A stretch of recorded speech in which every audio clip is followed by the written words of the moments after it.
అమ్మవారికి ఎంతో ఇష్టమైన చక్కెర పొంగలి ఎలా తయారు చేసుకోవాలో చూద్దాం.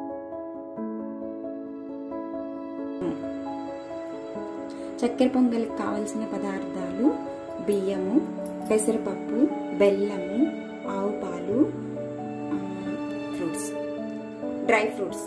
బియ్యము, పెసరపప్పు బాగా కడిగి కుక్కర్ పెట్టాలి. ఇప్పుడు కుక్కర్లో పెట్టానండి. 3 విజిల్స్ రావడంతో ఆఫ్ చేయాలి.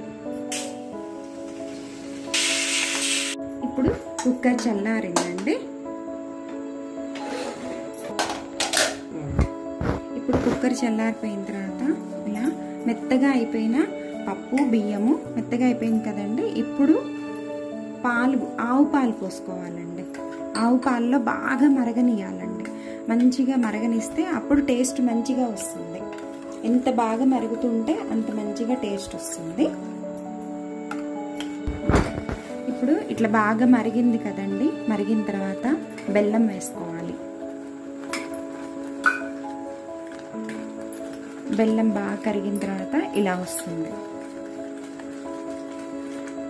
ఇది ఇలా కరిగేటప్పుడే ఇలాచీ పౌడర్,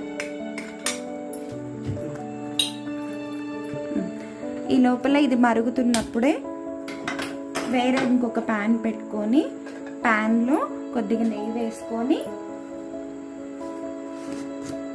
ఇప్పుడు నెయ్యి ఒక 3 స్పూన్స్ వేసుకుంటున్నా. నెయ్యి చక్కెర పొంగల్కి కొద్దిగా ఎక్కువ ఉంటేనే బాగుంటుందండి. నెయ్యి కాగిన తర్వాత ఈ డ్రై ఫ్రూట్స్ వేయించుకోవాలి.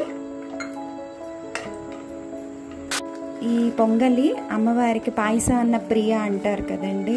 అమ్మవారికి ఎంతో ప్రీతికరమైన చక్కెర పొంగలి రెడీ అయిపోయింది కదా. అమ్మవారికి ప్రతి శుక్రవారం కానీ పౌర్ణమి రోజు మంచి రోజుల్లో ఇది నైవేద్యం పెట్టి అమ్మవారి కృప మనము అంతేనండి. చక్కెర పొంగల్ రెడీ అయిపోయింది. అమ్మవారికి ఎంతో ఇష్టమైన ప్రీతికరమైన చక్కెర పొంగలి రెడీగా ఉంది. నచ్చితే లైక్ చేయండి, షేర్ చేయండి, సబ్స్క్రైబ్ చేసుకోండి.